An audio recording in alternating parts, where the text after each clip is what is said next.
শ্রী শ্রী হরিলীলামৃত অন্তখণ্ড প্রথম তরঙ্গ বন্দনা। জয় জয় হরিচাঁদ, জয় কৃষ্ণ দাস, জয় শ্রী বৈষ্ণব দাস, জয় গৌরী দাস, জয় শ্রী স্বরূপ দাস পঞ্চ সহোদর, অতীত পাবন হেতু হইলা অবতার। জয় জয় গুরুচাঁদ, জয় হীরামন, জয় শ্রী গোলক চন্দ্র, জয় শ্রী লোচন, জয় জয় দশরথ, জয় মৃত্যুঞ্জয়, জয় জয় মহানন্দ প্রেমানন্দময়। জয় নাটু, জয় ব্রজ, জয় বিশ্বনাথ, নিজ দাস করি মোরে করয়াতুষা। জয় জয় যশোমন্ত প্রভুর জনক, জয় জয় রামকান্ত ভুবন তারক, জয় ভক্ত শিরোমণি গোবিন্দ মতুয়া, যার গানে হরি নামে বহি যায় ধুয়া। জয় বন্দ মহেশ ব্যাপারী গুণধাম, যাহার মস্তকে নর হরি শালগ্রাম। জয় জয় বদন ঠাকুর গুণধাম, উৎসবে ব্যাসনে যাম, শয়নে স্বপনে কিংবা মলমূত্র ত্যাগে, যার মুখে হরিনাম উচ্চ স্বরে জাগে। জয় জয় ভক্ত প্রধান রামচাঁদ, যিনি হন মহাপ্রভু নিত্য পারিষদ। জয় জয় ভজরাম চৌধুরী সুজন, জয় স্বরূপ চৌধুরী মঙ্গল দুজন।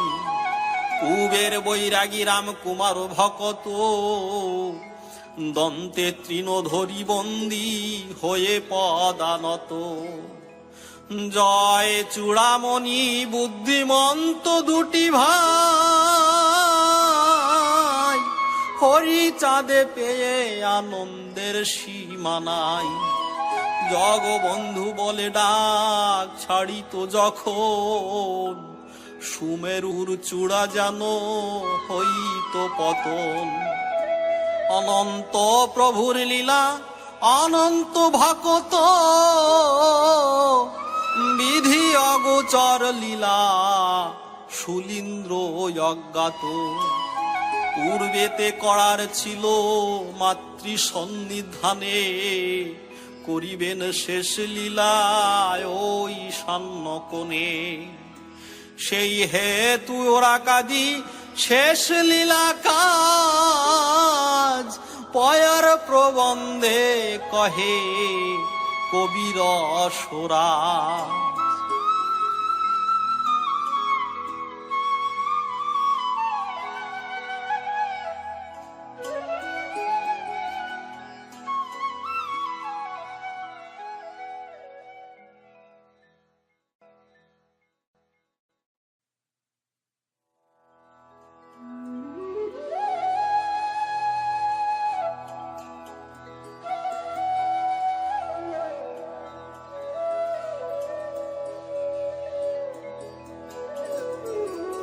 অথ শ্রী মল্লোচন গোস্বামীর বিবরণ। গোস্বামী লোচন প্রেম মহাজন, বৈষ্ণব সুজন যিনি, গ্রাম নরাইলে জন্ম লভিলে, পূর্বে ছিল ভৃগুমণি। নাম চূড়ামণি, সাধু শিরোমণি, লোচনের হন পিতা। তুলসী সেবন, শ্রীকৃষ্ণ ভজন, কহিতেন হরি কথা। তাহার নন্দন হল পঞ্চজন, করিতেন কৃষি কার্য। তীর্থে তীর্থে বাস প্রায় 12 মাস, গৃহ কার্য করে ত্যায্য। 5টি নন্দন সকলে সুজন, শ্রীকৃষ্ণ ভজন করে। পঞ্চ সহোদর ভজনে তৎপর, পিতা জানলো কান্তরে। পাঁচের প্রবীণ পড়িল কৌপিন, না করিল পরিণয়, হয়ে গৃহত্যাগী হইল বৈরাগী, ভিক্ষা মাগি সদা খায়। কিছুদিন পরে গ্রাম শিবপুরে আকড়ায় বাস করে, যত সব লোকে তার ক্রিয়া দেখে, ঠাকুর বলেন তারে। লোচন গোসাই দেখে শুনে তাই, ভাই গেল গৃহত্যাজি, আমি কি সুখেতে থাকিব গৃহেতে, সংসার ভোজের বাজি। বাল্যকাল অবধি করে নিরবধি, হাই ছড়ে কৃষ্ণ নাম, কৃষ্ণ বলে সদা মোরে হলে বাম। ডাকি একদিনে ভাই তিনজনে, কহেন মধুর ভাষে, আমিও বৈরাগী হই গৃহত্যাগী, সবে সুখে থাকো বাসে।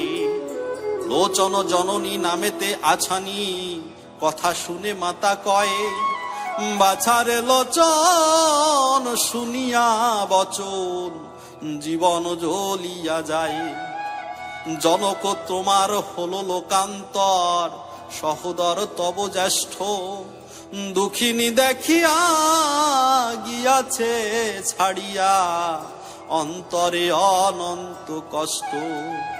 কিছুদিন পর মাতা লোকান্তর, সাধু পেল অবসর, পড়িয়া কৌপিন হইল উদাসীন, দিনহীন ক্ষুদ্রতর। মেঘে খায় ভিক্ষা, নাহি দীক্ষা শিক্ষা, নিজেই কৌপিন ধারী, হাগুরু বলিয়া ডাক ছেড়ে দিয়া, হইল দিন ভিখারি। কালো রূপ আলো বরণ শ্যামল, নীল কমল শরীর, দিবাহু লম্বিত অতি সুললিত, নাবি পদ্ম সুগভীর। শ্রীরাম লোচন কহে কোন জন, নামে লোচন প্রকাশ, কখনো কখনো কহে কোন জন, শ্রীরাম লোচন দাস। হাগুরু গোসাই বলে ছাড়ে হাই, কখনো কহিত দাদা, মোর এ সময় থাকিবা কোথায়, হৃদয়ে থাকিও সদা। সাধু লোকে সব বলেন বৈষ্ণব হইল বৈষ্ণবাধি, কাটি করম ভোগ তেজি ন্যাস যোগ, মহারোগ নীল ব্যাধি। হস্ত পদাঙ্গুল হল স্থূল স্থূল, ছিল মাত্র রেখা কাষ্ঠের পাদুকা, পায়ে বাঁধে দিয়া রশি। বৃদ্ধ পদাঙ্গুল ছিল মাত্র মূল, হস্তের তর্জনী মুগ্ধ, শ্রীকর যুগলে চতুর আঙ্গুলে, রল মাত্র অর্ধ অর্ধ। ক্লেদ শুকাইল ক্ষত সেরে গেল, রহে চিহ্ন অন্নাঙ্গুল, নাসা চক্ষু লাল বদনয় অমল, দন্ত যেন কন্দ ফুল। মুখে নাহি ক্ষত কমল শোভিত, অধরে মধুর হাসি, অধরষ্ট প্রান্তে কুন্দু সমদন্তে, হাসিতে খসিত শশী। শরীর মাঝেতে স্থানেতে স্থানেতে, ইচ্ছায় করিত ক্ষত, এক ঘা সারিত আর ঘা করিত, রক্ত ক্লেদ বহির্গত। কখনো নৌকায় গৃহস্থ আলয়ে যান, কখনো কখন ক্ষুধার সময়ে হইত যথায়, তথা করিত ভোজন। ভিক্ষা পাত্র হাড়ি লয়ে বাড়ি বাড়ি, করিতেন সদা ভিক্ষা, ক্ষুধার্থ হইলে খাইতে চাহিলে, কেহ না করে উপেক্ষা। হিন্দু কি যবনে ঘৃণা নাহি মনে, ভোজনে ছিল রীতি, যে করে আদর খায় তার ঘর, বিচার নাহি কে জাতি। লোহাগড়া বাসী পীতাম্বর ঋষি খুশি হয়ে দিত খেতে, অভিমান শূন্য খেত তার অন্ন, সে ধন্য হলো ভক্তিতে। ছিল এক ভক্তা নামাতি বিবাজের মেয়ে, ভক্তি করিত চরণ ধরিত, খাইত সে বাড়ি গিয়ে। ঋষি পীতাম্বর ভোজনে তৎপর ঘুচে গেল দৈন্য দশা। শ্রীকৃষ্ণ বলিয়ে বেড়াতো কাঁদিয়ে তেজিয়ে জাতির পেশা। তর্জনী মধ্যে হাত বাঁধাইয়ে অর্ধ দিয়াঙ্গুলি ধরে অন্নেতে ব্যঞ্জন করি আমি স্নান তুলিয়া দিতয়া ধরে। মুকুতা বেদিনী দন্য ছিল ধনী দোকানি সে মনোহারী।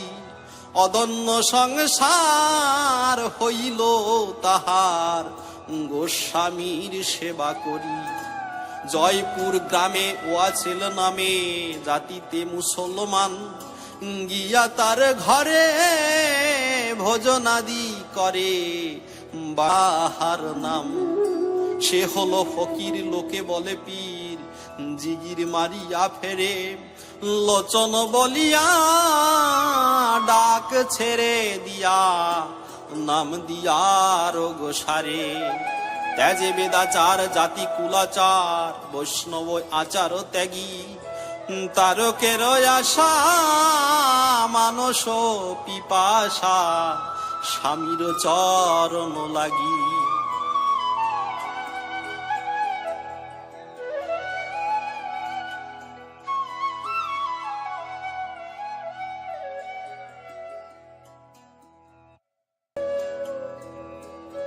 স্বামীর শ্রীকৃষ্ণ মূর্তি ধারণ।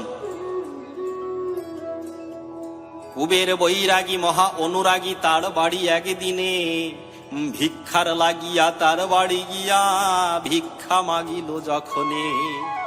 গোস্বামীর টের পাইয়া কুবের ধরে গোস্বামীর পদ।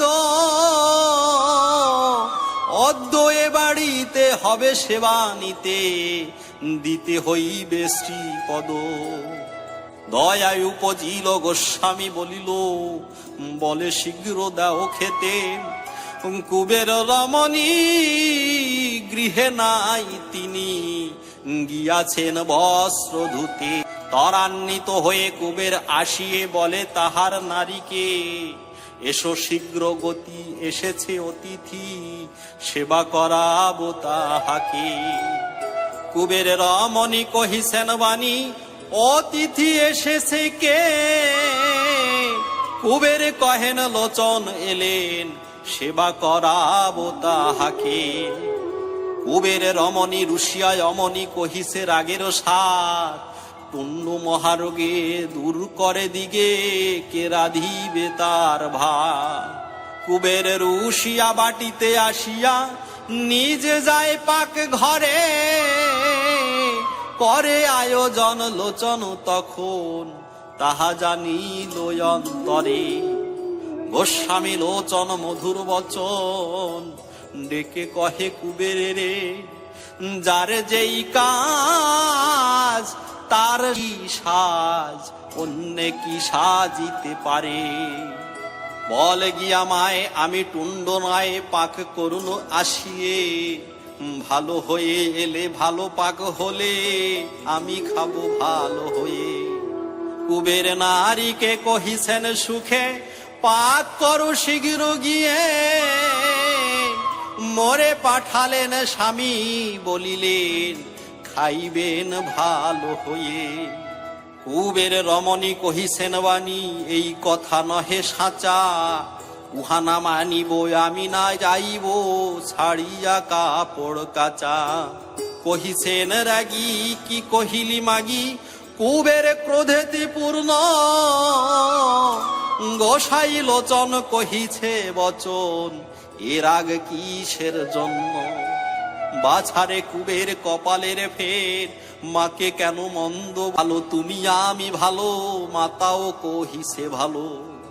চলো হয়ে এখন আমরা দুজন পাক আয়োজন করি। মা শিবে পরে পাক করিবারে আমরা কি কাজে হারি। গোস্বামী আসিয়ে কুবেরকে লয়ে রাখিয়ে নিজের ঘরে। যাইয়া গোসাই সেনারীর ঠাই কহিছেন মৃদু স্বরে। মা এসো এখন করহ রন্ধন ভোজন করিব আমি। সুপুরুষ হয়ে খাইব বসিয়ে, দেখিতে পাইবা তুমি। তাহা শুনি সতী অতি শীঘ্র গতি, ভক্তি করিল মনে। অন্নাদি ব্যঞ্জন করিল রন্ধন, লোচন বসি ভোজনে। পায়ে শ্যাম নীল কায়ে তাহাতে উঠেছে জ্যোতি, অধর শ্রীমন্ত শশী শোভাবন্ত দন্ত মুকুতার পাতি। হস্ত পদাঙ্গুল অতুল রাতুল, জবা ফুল শোভা করে। কি অতুল পদ যেন কোকনদ, চন্দ্রপতিত নখরে।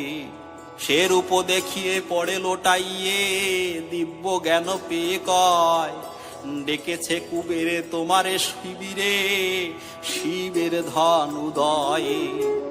কুবের দেখিয়া পড়িল ঢলিয়া, তাহার নারীর পায়। চেতন পাইয়া কহিছে কাঁদিয়া, আমার মস্তকে আয়ে। তুই নারী ধন্যে এরূপের জন্যে, করেছিলি এ ছলনা।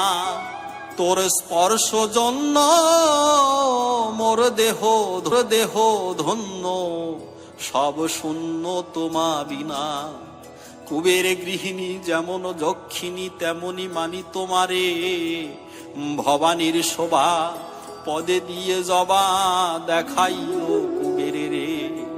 অদ্য তোর গুণে আমার ভবনে, দেখিতে পাইনু তাই।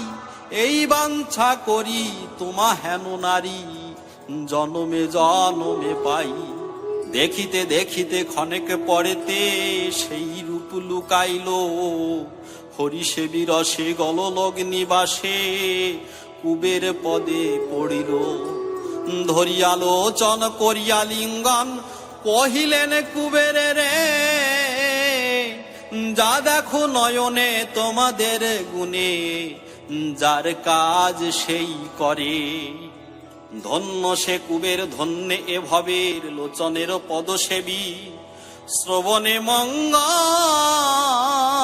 হরি হরি বল, রচিল তারক কবি। জয়পুর গমন। গোস্বামী বেড়ান সদা তরণী বাহিয়া, কখনো বা পদব্রজে বেড়ান ভ্রমিয়া। ভাদ্র মাসে একদিন তরি খানি লয়ে, একা চলেছেন সাধু সে তরি বাহিয়ে। ধীরে ধীরে চলেছেন তরি খানি ভগ্ন, টুন্ডু হাতে ধরে ডান্ডি করে করি লগ্ন। নৌকা বেয়ে এসেছেন লোচন ঠাকুর, ধীরে ধীরে উত্তরিল এসে জয়পুর।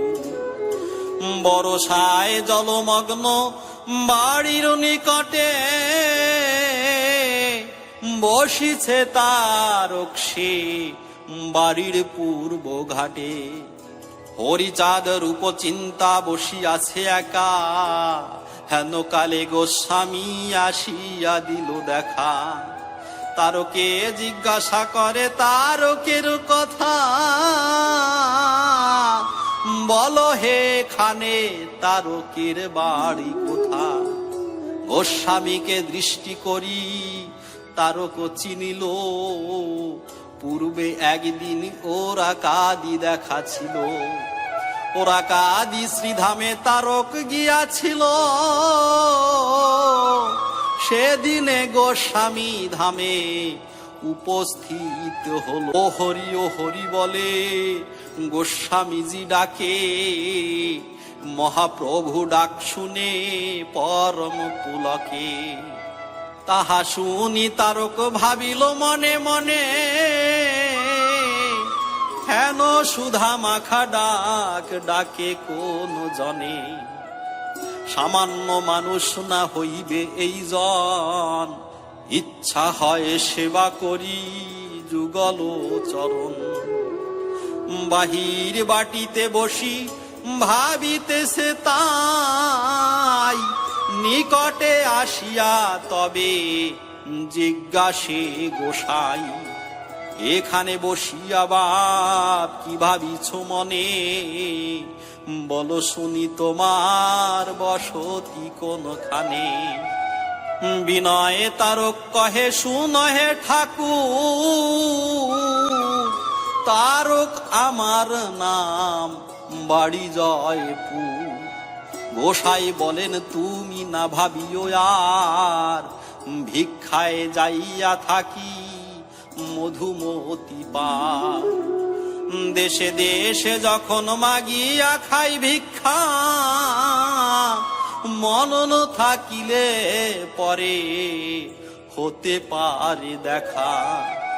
টুন্ডা হাত পদমোর বেড়াই হাটিয়া, পদের নিচায়ে কাষ্ঠ পাদুকা বাঁধিয়া। দুই চারি পদ হাটে ঘুরিয়া ঘুরিয়া, মহাপ্রভু সঙ্গে রঙ্গে কথা কন গিয়া। ডেকে বলে ওহে হরি তুমি তো গোসাই, আসিলে তোমার বাড়ি বড় ভালো খাই। সেই জন্য আসাই তোমার বাটিতে বড় ভালো পাক হয়। লক্ষ্মীর হাতের পাক অন্নাদি ব্যঞ্জন, কৃষ্ণের নৈবেদ্য আমি করি যে ভোজন। হরিচাঁদ প্রভু কন থাক এ বেলায়, কৃষ্ণের নৈবেদ্য যেন তোমা হতে হয়।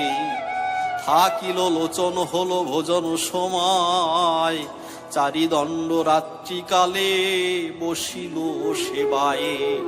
ঠাকুরে বলেন হরি তুমিও বস, আমি এই বসিলাম মাতাকে বলো। দুই ঘরে দুই প্রভু বসিল সেবায়, উত্তরের ঘরে হরিচাঁদ দয়াময়। পূর্ব ঘরে পীরে বসিল লোচন, লক্ষ্মী মাতা দেন অন্ন হয়েছে রন্ধন। ভোজন করেছে আর বলেছে লোচন, বড়ই সুপক্ক সাধু সুতার ব্যঞ্জন। হেন ব্যঞ্জনাদি আমি কোথাও না পাই, তোমার মন্দিরেতে উদরপুরে খাই। শান্তি মাতা ব্যঞ্জন দিলেন দুইবার, তাহা শুনি ব্যঞ্জন দিলেন আর বার। আর বার বলে হরি খাইলাম ভালো, কিবা সুব্যঞ্জন মম রসনা রসিল। নদিয়ায় শচী সুত ছিলেন ভিখারি, তার বাড়ি পেট পুরে খাইবারে নারী। গৃহস্থ হয়েছে ভালো হইয়াছে ভালো, মাতা ভালো পাগ ভালো খাইয়া আমি ভালো। তাহা শুনি মহাপ্রভু লক্ষ্মী মাকে কয়, পুনঃ ব্যঞ্জনাদি দেহ গোস্বামী সেবায়। এই রূপে ব্যঞ্জন লইল পঞ্চবার, প্রভু হরিচাঁদ বলে না লইও আর। তাহা শুনি লোচন ভোজন করে ক্ষান্ত, হীন নিদ্র জেগে থেকে নিশি করে অন্ত। সেই হইতে তারকের বাঞ্ছা ছিল মনে, হেন গোস্বামীর সঙ্গ পাব কতদিনে। হেন প্রভু তারকের ঘাটেতে উদয়, গলে কর জোড়ে তারক দাঁড়ায়। তারক কহিছে প্রভু আমি সে তারক, আপনার দর্শনের ছড়ির পুলক। ঘাটে নৌকা লাগাইয়া তারক তখনে, আনন্দে গোস্বামী লয়ে চলিল ভবনে। সে হইতে গোসাই রহিল সপ্তবর্ষ, পূর্ণানন্দ সদা সবে নাহি কবিমর্ষ। সময়ে সময়ে যাইতেন অন্য স্থানে, বেশি হলে থাকিতেন 2-3 দিনে। তারকের হতো যাবে একান্ত মানন, মন বুঝে এসে দেখা দিতেন তখন। 10 দিন এক পক্ষ কিংবা মাসান্তর, একারম্ভে থাকিয়া যাইত পুনর্বার। কোলা গ্রামে যাইতেন সাধনার ঘরে, দিন 10 দ্বাদশ থাকিত তথাকারে। তারকের হতো যদি দেখিবারে মন, কোলা গ্রামে গিয়া করিতেন দর্শন। সাধনার বাটি ভক্তি পাইত প্রচুর, 10-12 দিন পর যেত জয়পুর। কোলা গ্রামে বসতি নামেতে আরাধন, আরাধন দশরথ ভাই 2 জন। ভোলানাথ খুলল তাত দশরথ নামে,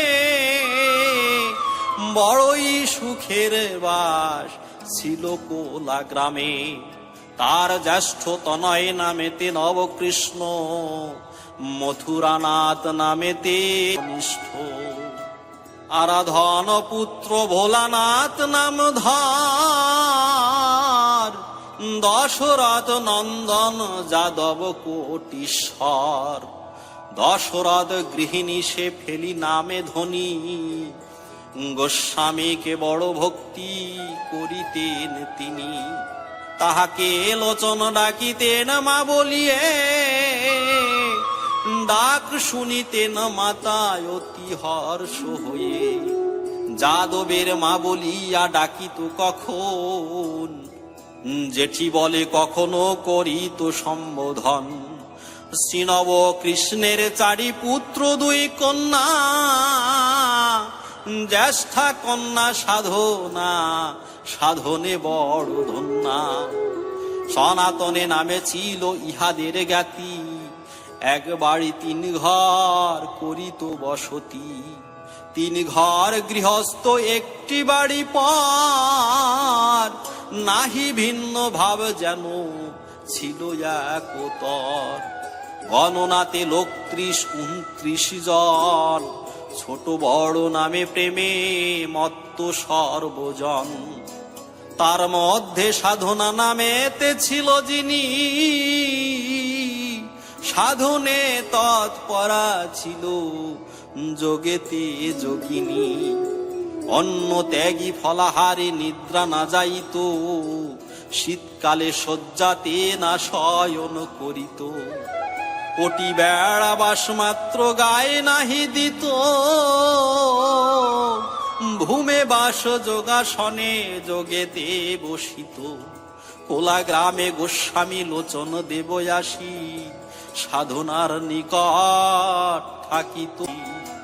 অমায়িক মায়া বাৎসল্যের এক শেষ, গোস্বামী সঙ্গেতে বঞ্চে নাহি কোনো ক্লেশ।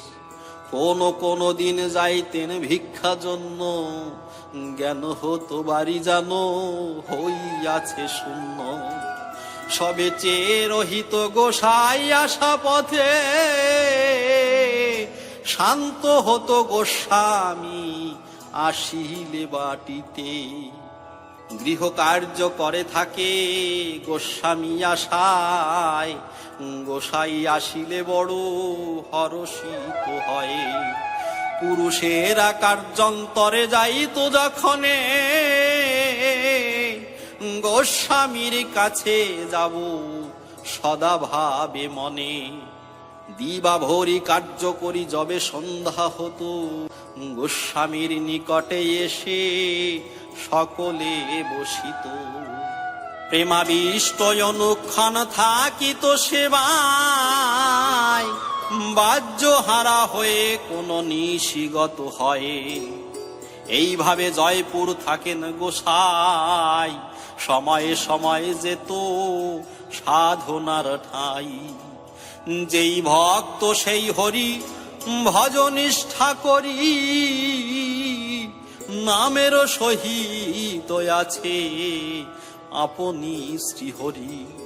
মহানন্দ চিদানন্দ রচিতে পুস্তক, আদেশে প্রকাশে কবি বাসনা তার।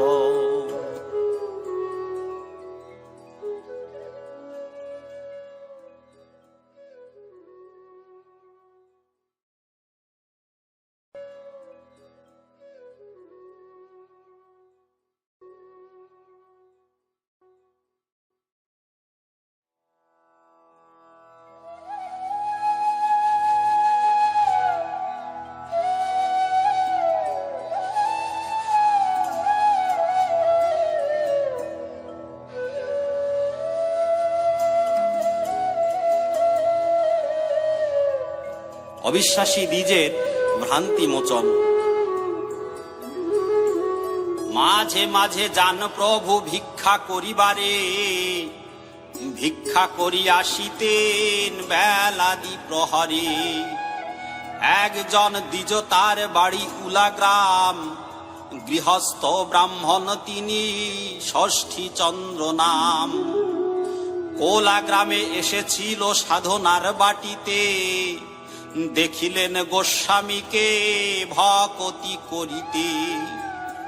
তাহা দেখি ব্রাহ্মণের মনে হলো ঘৃণা, একে করে নির্বোধ সে জনা। অল্প বিদ্যা বুদ্ধিহীন নমশূদ্র জাতি, কারে কি জানিয়া এরা করিছে ভকতি। সাধনার পিতাকে বলেন সে ব্রাহ্মণ, ইহাকে ভকতি করো কিসের কারণ। মেয়ে তব সতী সাধ্বী যোগিনীর প্রায়, কি লাগি দিয়াছ সপে ও টুন্ডার পায়ে। তাহা শুনি নব কৃষ্ণ বলে ব্রাহ্মণের, সাধু সেবা সবে মিলে করি হর শান্তরে।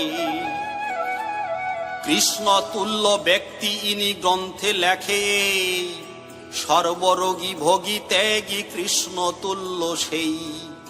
ব্রাহ্মণ কহিছে ভালো ঠাই, মহাপাপে মহারোগ হস্তপদ নাই। নব কৃষ্ণ ক্রোধ ভরে কহে ব্রাহ্মণেরে, সাধু নিন্দা করো না এ বাড়ির উপরে।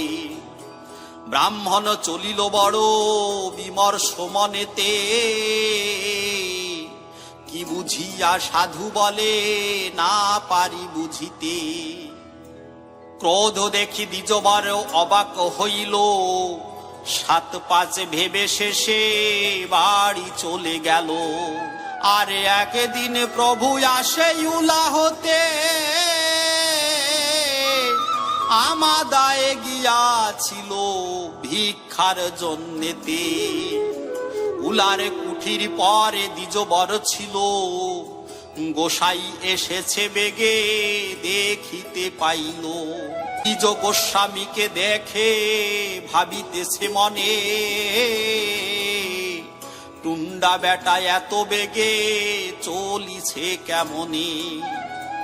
দেখিয়া চিনিল এই সেই টুন্ডা বেটা, অঙ্গেতে গলিত কুষ্ঠ সাধু বলে কেটা। দশরথ মণ্ডলের বাড়ি গিয়া রয়, পরম ভকতি করে তাহারা সবাই। গোস্বামী লোচন আগে ব্রাহ্মণ পশ্চাতে, চলিছেন মৌন হয়ে ভাবিতে ভাবিতে। লোচনের শরীর ছিল যে পরিমাণ, দ্বিগুণ বলিষ্ঠ দেহ করিছে প্রয়াণ। ব্রাহ্মণ দেখিয়া তাহা গণে চমৎকার, ধাবমান হইল লোচন। নবীন মেঘের বর্ণ যাইতেছে দেখা, উপরে উঠিছে যেন অনলের শিখা। হস্ত পদাঙ্গুলি দেখে অক্ষত সম্পূর্ণ, নাহি কুষ্ঠরোগ সূর্য মেঘেতে আচ্ছন্ন। দেখিয়া ব্রাহ্মণ বড় মানিল বিস্ময়, ভালো করে দেখিবারে ধাবমান হয়। ধরিতে না পারে না রে নিকটে যাইতে, যত দূর দূরে আছে ততই দূরেতে। গোস্বামী হাঁটিছে স্বাভাবিক ব্যবহারে, ব্রাহ্মণ দৌড়িয়া কাছে যাইতে না পারে। ব্রাহ্মণ যাইত দীঘলিয়া নিমন্ত্রণে, জ্ঞান হারাইয়া যায় গোস্বামীর সনে।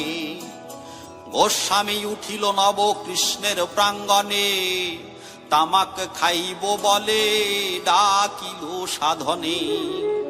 পুরুষ বলিতে কেহ বাড়িতে ছিল না, যতনে তামাক সেজে দিলেন সাধনা।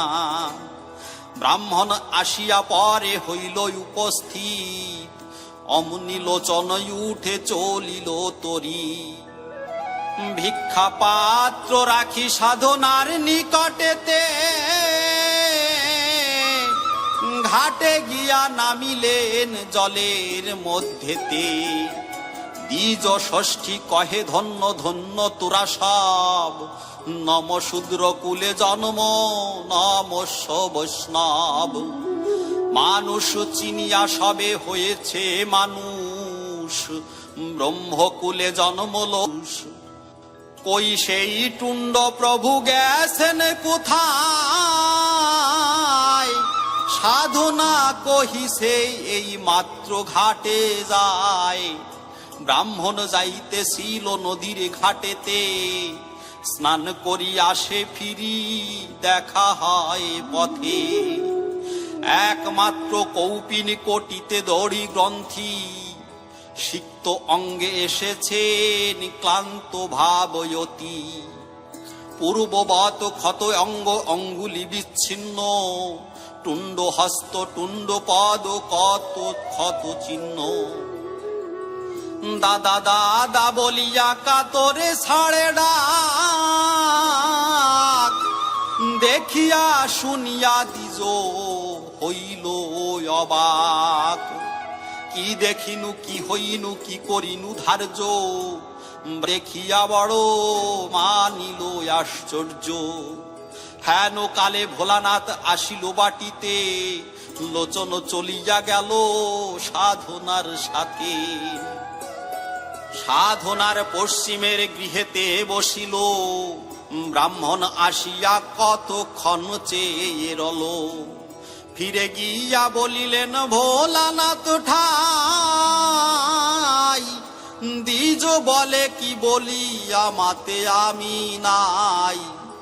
দুই চক্ষে বাড়ি ধারা বক্ষ ভেসে যায়, ভোলানাথ নিকটেতে কেঁদে কেঁদে কয়, শুনো ওহে ভোলানাথ কি বলিব আর, টুণ্ড বেটা বলেছিল অবজ্ঞায় আমার। তার প্রতিফল পাইলাম হাতে হাতে, আমি যাহা দেখিয়াছি না পারি। ভোলানাথ বলে দ্বিজ কি বলিবায়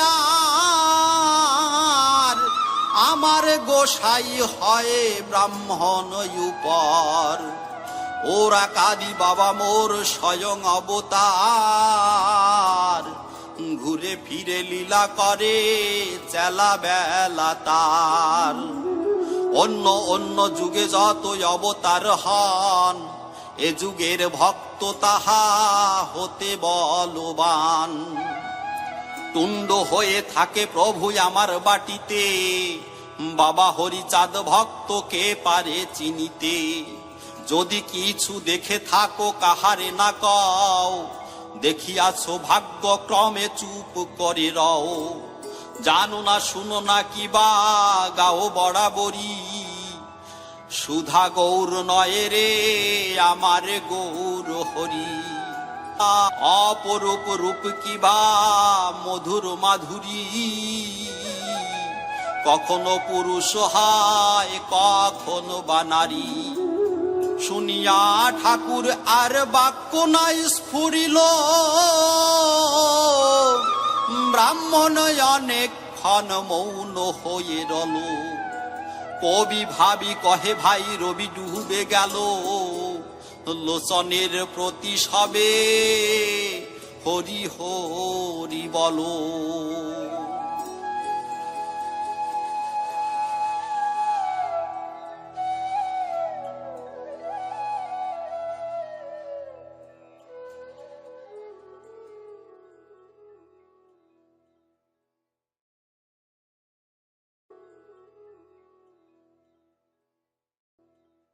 Presenting by Jago Matua.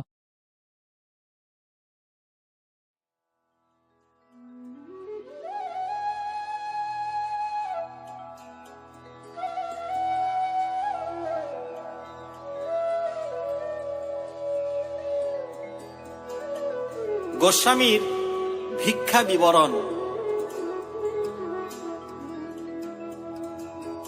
ভিক্ষা করি গোস্বামী বেড়ান সর্বক্ষণ, প্রাত হতে দ্বিপ্রহর ভিক্ষায় ভ্রমণ।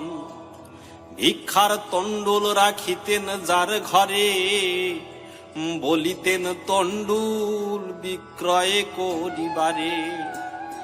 কত তণ্ডুল রাখি তারকের ঘরে, বলিতেন তারকে বিক্রয় করিবারে। একদিন বাটি গৃহ মধ্যে বসিয়া আছেন মাত্র দুটি, হেন কালে একজন তণ্ডুল কিনিতে উপস্থিত হইলেন সন্ধ্যার অগ্রেতে। বলিল তণ্ডুল নাকি আছে তব ঘরে, বিক্রয় করহ যদি দেহ তো আমারে।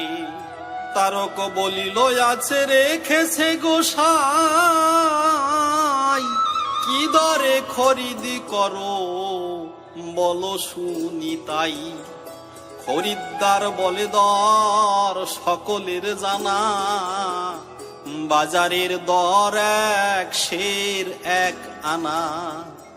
তারক তণ্ডুল এনে তার ঠাই দিল, 5 আনা দাম দিয়া নিল। তারকের নিকটেতে গোসাই বসিয়া বলিছেন মিষ্ট ভাষে হাসিয়া হাসিয়া, তণ্ডুলের মূল্য কেন 5 আনা লাও, 10 পাই রেখে আর ফিরাইয়া দাও। আনা আনা লও যদি তণ্ডুলের দাম, মন্বন্তর বলি তব হইবে দুর্নাম। তণ্ডুলের 1 সের হলে অর্ধ আনা, কিনিতে বেচিতে কোনো আটক থাকে না। কিনিতেও ভালো আর বেচিতেও তাই, উভয়ের মধ্যে কোনো গোলমাল নাই। তারক বলিল প্রভু কেন করো মানা, বাজারে চলিত দর সের 1 আনা। গোসাই কহিল মূল্য অর্ধ আনা নিব, দাম জানিবারে কেন বাজারেতে যাব। সাধুর বাজার বেদ বেদান্তের পার, সৃষ্টি ছাড়া বেদ ছাড়া সাধুর বাজার। গুরু তোর মূলে আনন্দ বাজারে থাকি, ভবের লোভের হাটে আর কি রে ঢুকি।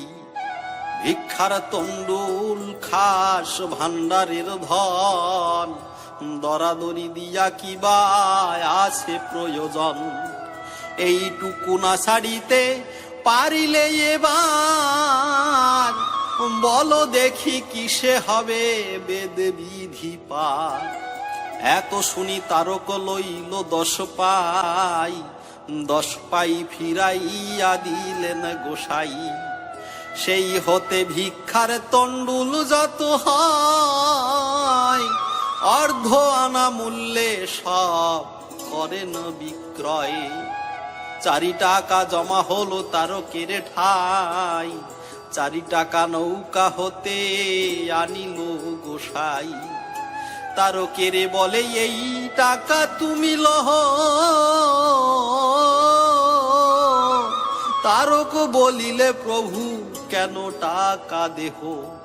গোসাই বলিল এই টাকা নিব কেনে, তোমাকে দিতে পারিলে শান্তি হয় প্রাণে। তারক কহিছে প্রভু তব প্রাণে শান্তি, এ বাক্য মানিতে বড় আমার অশান্তি। আমি কেন গ্রহণ করিব তব স্থান? তব কৃপা বলে মম হইবে কল্যাণ। সামান্য অর্থের দ্বারা তুষিবে আমারে, বালকে পুতুল দিয়া মোহে যে প্রকারে। অতুল রাতুল পদ দেহ মস্তকেতে, অন্যকে তুষিও প্রভু সামান্য ধনেতে। শুনিয়া গোসাই তবে কহিছে গরিজিয়া, তবে মোর টাকা দেহ শীঘ্র ফিরাইয়া। তারক আনিয়া টাকা রাখিল চরণে, প্রভু বলে টাকা রাখো তব সন্নিধানে। তব বাড়ি থাকি আমি শীতে কষ্ট পাই, একখানি কাঁথা হলে গায়ে দিব তাই। গৃহ হতে তারক আনিল এক কাঁথা, গোস্বামীর পাদপদ্মে রাখিলেন তথা। গোসাই বলেন ঘরে কাঁথা এসো থুয়ে, একখানি কাঁথা দেহ কিনিয়ে আনিয়ে। তারক কহিল কাঁথা কেহ নাহি বেচে, গোসাই বলিল কায়স্থ বাটিতে আছে। বাটির নিকটে তব পশ্চিম দিকেতে, বিধবা দুইটি মেয়ে আছে সে বাড়িতে। সিংহ বাটি গেলে কাঁথা পারিবা কিনিতে, শুনিয়া তারক যান তাদের বাড়িতে। জিজ্ঞাসিল কাঁথা নাকি করিবা বিকার, পেলে হয় অমনি রমণী কাঁথা করিল বাহির। নির্ধার্য করিল মূল্য 2 টাকা স্থির। আনিয়া দিলেন টাকা গোস্বামীর স্থানে, 2 টাকা মূল্য হলো বলিল তখনে। আইল সিংহের নারী মূল্য লইবারে, তারক দিলেন মূল্য 2 টাকা তারে। গোস্বামী কহিছে কথা কাঁথা খান খুলে, এ কাঁথার মূল্য তুমি কয় টাকা দিলে? সুন্দর সেলাই নাহি এ কাঁথার তুল্য, এ কাঁথার হইবে 4 টাকা মূল্য। এ কাঁথার মূল্য হইবে 4 টাকা, 2 টাকা দিব কেন আমি নহে বোকা? স্বামীর নিকটে তবে কহে 2 নারী, গললগ্নি কৃতবাসা কর জোর করি। কি কারণে 4 টাকা মূল্য মোরা নিব, লইব সাধুর টাকা পাপিনী হইব। তোমরা বিধবা নারী গোস্বামী কহয়, কেহ কিছু সাহায্য করিলে ভালো হয়। কাঁথা মূল্য 2 টাকা করো অনুমান, আর 2 টাকায় আমি করিলাম দান। অবশ্যই আমার বাক্য করো গ্রহণ, কদাপি আমার বাক্য না করো হেলন। সাধু বলে আমারে করহ যদি গণ্য, বাক্য না রাখিলে হবে সাধুর অমান্য। 4 টাকা নিল তারা সন্তুষ্ট হইয়া, গোস্বামী সন্তুষ্ট হলো 4 টাকা দিয়া। ভাদ্র মাসে একদিন বৈকাল বেলায়, গোসাই আসিয়া ঘাটে হাঁটিয়া বেড়ায়। বর্ষার জল গেছে বাড়ির নিকট, জলকুল জড়াইয়া নির্মাইল ঘাট। কাষ্ঠ বেচা নৌকা যায় লোহাগড়া হাটে, ডাক দিয়া সেই নৌকা লাগাইল ঘাটে। তারক আসিল সেই কাষ্ঠ কিনিবারে, কাষ্ঠ কিনিলেন 9 আনা ঠিক করে। কাষ্ঠ নামাই গ্রামে বসতি মুসলমান তারা, 9 আনা মূল্য এনে তারক দিয়াছে, কি করো ডেকে ঠাকুর কহিছে। তারক বলেছে এ কাষ্ঠের দাম দে, গোস্বামী বলেন তুমি করো না কি এই, কত কষ্টে কাষ্ঠ বেচে হইয়া দুঃখী, বুঝে এর মূল্য দেওয়া তোমার উচিত। তারক কহিছে যে সময় হলো কেনা, দাম ঠিক ইহার করেছি 9 আনা। সাধু কহে 9 আনা দিতে পারিবা না, আর 4 আনা দিয়া দেহ 13 আনা। মেয়ারা কহিছে মোরা বেশি কেন নিব, তাহা লয়ে যাব। লোচন কহিছে দাম নেও 13 আনা, তাহা না নিলে নিতে হবে 17 আনা। মেয়ারা কহিছে সাধু চরণে ছেলাম, 9 আনার বেশি মোরা না লইব দাম। তারক দিলেন 1 টাকা 1 আনা, মেয়ারা কহিছে তাহা নিতে পারিব না। 13 আনা দিয়া শেষে করে সাধা সাধি, তারা কহে বেশি নিলে হব অপরাধী। তোমরা বলহ পাপ মোরা কহিব না, মুখের জবান গেলে কিছুই থাকে না।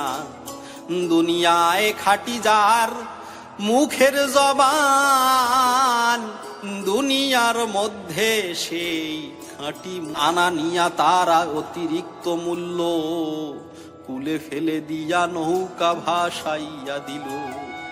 লোচন তারকে কহে এই তো ক্ষমতা, মূল্য দিতে পারিলে না গেল মোর কথা। তারক টানিয়া ধরে নৌকা মেয়াদের, তোমরা নিলে না মূল্য মোর কর্মফের। আমাদের গুরু তোমাদের মুর্শিদ, গুরু বাক্য শিরোধার্য সবার সুরহিত। লয়ে যাও দোষ নাই নিজে ভেঙে খাও, অথবা ফকিরে দিয়া খয়রাত দাও। অতিরিক্ত মূল্য তারা 2 আনা নিল, হাটে গিয়া খোদার নামেতে লুঠ দিল। গোস্বামীর নৌকা মেরামত করিবারে, নৌকা খান উঠাইল নদীর কিনারে। তারক আনিয়া নৌকা দিল ধৌত করি, পরিষ্কার করে তরি বলে হরি হরি। ধর্মনারায়ণ পুত্র ঈশান নামেতে, নৌকা ধৌত করে তারকের সাথে সাথে। পাড়িল গাছের গাব ঢেকিতে কুটিল, তারক ঈশানা দোহে রস বানাইল। সেই রস করিবারে নৌকায় লেপন, তারক গাবের হারি আনিল যখন। লোচন কহিছে ওহে তারক থাকো হো, হন্যে দিয়া গাব দিব তুমি রহ রহ। গাওনি করিল নৌকা ডাক, গাব দিতে পাইলেন হৃদয় না থেরে। গোসাই দয়াল বড় অভিমান শূন্য, সে হৃদয় নাথের অবস্থা বড় দন্য। 2 দিন গাব দিল মেরামত করি, তৃতীয় দিবসে জলে ভাসাইল তরি। তারপর ডাকাইল হৃদয় নাথেরে, নৌকা মেরামত মূল্য দিব যে তোমারে। 4 টাকা দিল তারে নিল সে যতনে, তারক বলে রে হৃদে এত নীলি কেনে। হৃদয়ে বলিল গোস্বামীর পদ ধরি, এই টাকা দেহ কেন মনে শঙ্কা করি। 2 দিন খাটিয়াছি পাবো অর্ধ টঙ্কা করি শঙ্কা। গোস্বামী বলেন আমি ভিক্ষা করি খাই, পুঁজি করে খেতে দিব হেন কেহ নাই। দিনজনে দিব দান এই মোর মান, নিরুভীরু লোক মোর পুত্র পরিজন। আমি দেই দয়া করে নেও হয়ে রাজি, এই টাকা দিয়া কর ব্যবসার পুঁজি। তারক নীরব হলো সে কথা শুনিয়া, হৃদয়ে লইল টাকা সন্তুষ্ট হইয়া। ভিক্ষার তণ্ডুল বিক্রি করিতে করিতে ক্রমে 14 টাকা হলো গোস্বামীর হাতে। তারকের নিকটে কহিছে বারে বারে, এই টাকা দিয়া আমি তো শিব কাহারে। একদিন সেই 14 টাকা লয়ে সাথে, নৌকা বাহি গেল লক্ষ্মী পাশা বাজারেতে। রাধামণি নামে ছিল বৃদ্ধা এক বেশ্যা, দিনপাত নাহি চলে না চলে ব্যবসা। গোস্বামী যাইয়া সেই গৃহেতে প্রবেশে, হেসে হেসে কহে তারে মৃদু মৃদু ভাসে। একেবারে বৃদ্ধা নয় এমতি বয়স, বৃদ্ধা মধ্যে গণ্য হয় পৌড়ার যে শেষ। রাধামণি বাহিরেতে ছিল কার্যান্তরে, বারে বারে ডাকে তারে শীঘ্র আয় ঘরে। রাধামণি যেই গেল গৃহের মাঝেতে, সেই 14 টাকা দিল রাধামণি, 14 টাকা দিল রাধামণি হাতে। রাধামণি ভীত হয়ে বাহিরেতে গিয়ে, নৃত্যমণি বেশ্যাস্থানে বলিল ডাকিয়ে। নিত্যমণি সেই টাকা গোস্বামীকে দিল, গোসাই বিরস মনে ফিরিয়া আসিল। লোচন আনিয়া টাকা দিল তারকে রে, পরদিন নৃত্যমণি আসিয়া বাজারে। তারকেরে দেখে বলে গোপনেতে ডাকি, কেমন গোসাই তব মোরে বল দেখি। যারে তারে ভক্তি করেন মহাশয়, আমাদের তত বড় বিশ্বাস না হয়। রাধামণি বৃদ্ধা মাগি তার ঘরে এসে 14 টাকা সাধে দুহাসে। বলে তোর এখন তো নাহিক যৌবন, তোর দশা মোর দশা সমান এখন। তুই বৃদ্ধা কি কারণ থাকিস বাজারে, আমি রোগী ভিক্ষা মাগি নগরে নগরে। অর্থ হেতু অনর্থের কৃবা প্রয়োজন, তোর ভালো হবে তুই মোর কথা শোন। তারক শুনিয়া তাই নিত্যকে বলিছে, এ কথার মধ্যে কিবা দোষ কথা আছে। টাকা যদি সাধিবেন কাম ব্যবহারে, কেন টাকা সাধিল না যুবতী নারী রে। রূপবতী বেশ্যা কত আছে তো বাজারে, কেন বা গেল না সাধু তার এক ঘরে। রূপ নাই গুণ নাই পৌরা শেষ বৃদ্ধা, এটুকু বুঝিয়া দেখো কোন ভাবে শ্রদ্ধা। তাহা শুনি নৃত্যমণি গলে বাস দিয়া, বলে অপরাধ ক্ষম সাধুকে আনিয়া। তারক আসিয়া বাটি লোচন সম্মুখে, জিজ্ঞাসিবে মনোভাব কথা নাহি মুখে। অমনি লোচন হাসি কহিছে তারকে, কিছু কি জিজ্ঞাসা নাকি করিবা আমাকে। কি কহিছে নৃত্যমণি অবলা সে নারী, টাকা সাধিয়াছি রাধামণি দুঃখ হেরি। বিদ্যা হলে বেশ্যা হয় হরিপরায়ণা, এ সময় বেশ্যাবৃত্তি তার তো সাজে না। অর্থ জন্য বেষ্ট কার্য হবে ত্যায্য, তাতে দেই টাকা। বলিয়াছি দুষ্ট কার্য ত্যাগিয়া থাক, ভিক্ষা মাগি খাওয়াইব হরি বলে ডাক। উদর চিন্তায় কেন কুকাজের লোভী, হরি বলে মেগে খাবো হও গো বৈষ্ণবী। আমি দিব 14 টাকা, তুমি কিছু দাও, পরমার্থ তত্ত্ব নিয়া ভিক্ষা মেগে খাও। তুমি তো মহান্ত ভালো থাকো এই দেশে, ওরা কেন ভালো হয় না তোমার বাতাসে। যশাই বৈরাগীর ছেলে হয়েছে ঠাকুর, তার প্রেম বন্যা এসে লাগে জয়পুর।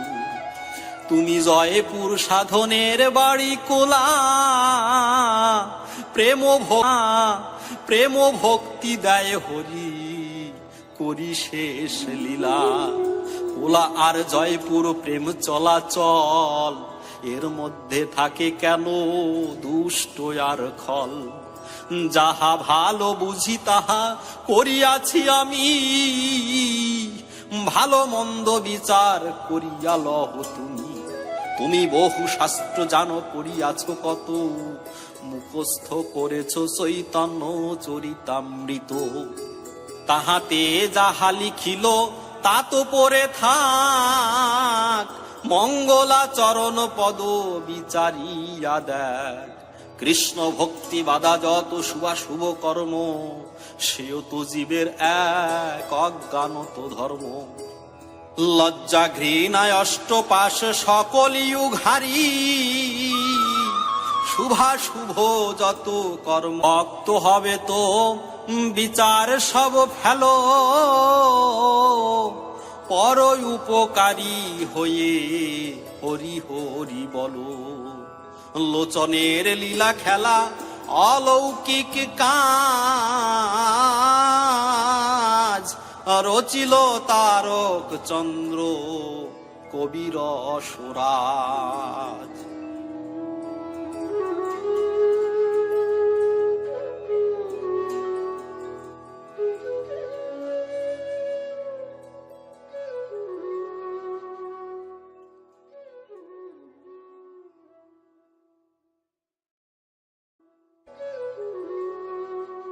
অনুবাদ।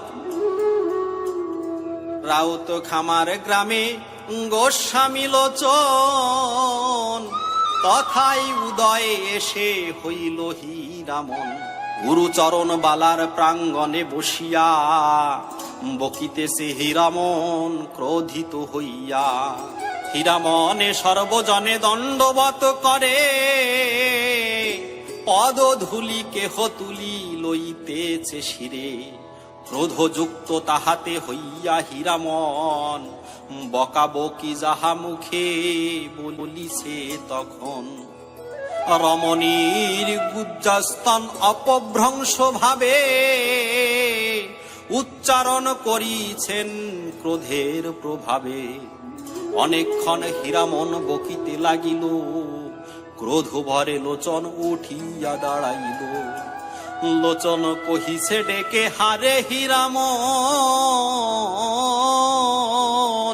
হেন বাক তোরে শিখায়েছে কোন জন? হরি ঠাকুরকে দেখে হইলি পাগল, সেই নাকি তোরে শিখায়েছে এই বল। কি বল বলিয়া করেছিস ডাকা ডাকি, তুই নাকি শ্রীহরির পড়া সুখ পাখি।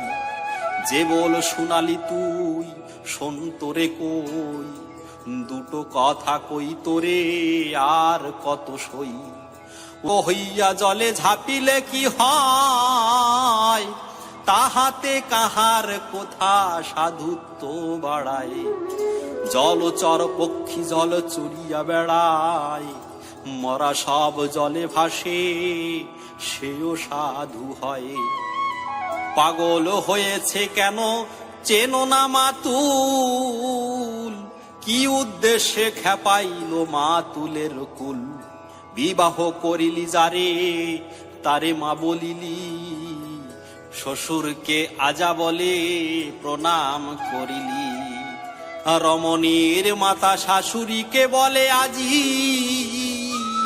শালাকে বলিলি মামা মনেতে কি বুঝি, হরিচাঁদ নাম লয়ে পোড়াইলি মুখ, মাতৃকুল খেলাইয়া পাইলি কি সুখ, জ্ঞানমি অজ্ঞান কেন উচ্চারণ কইলি মাতৃগুজ্জ স্থান, মাতৃরজ পিতৃবীর্যে জন্ম সবার, তাহা করো তুচ্ছ জ্ঞান একীয় বিচার, বিবাহিতা রমণীকে ডাকমা বলিয়া, এতটুকু জ্ঞান আছে অজ্ঞান হইয়া, বিচারের কথা তোরে কহিলাম সার, মানা করি মাতৃকুল খেপায়ো নায়ার, তাহা শুনি হীরা মন হইল কাতর, ক্ষমা করো অপরাধ হইয়াছে মোর, কহিছেন হীরামন করিয়া ভকতি, ভট্টাচার্য ঠাকুর করুণ অব্যাহতি, আজ হতে পাইলাম ব্যবস্থার পত্র, প্রায়শ্চিত্ত করিবে করুণ পবিত্র, লোচনের ঠাই হীরামন পেল লাজ, রচিল তারক চন্দ্র কবির সুরাজ। অন্তখণ্ড প্রথম তরঙ্গ সমাপ্ত।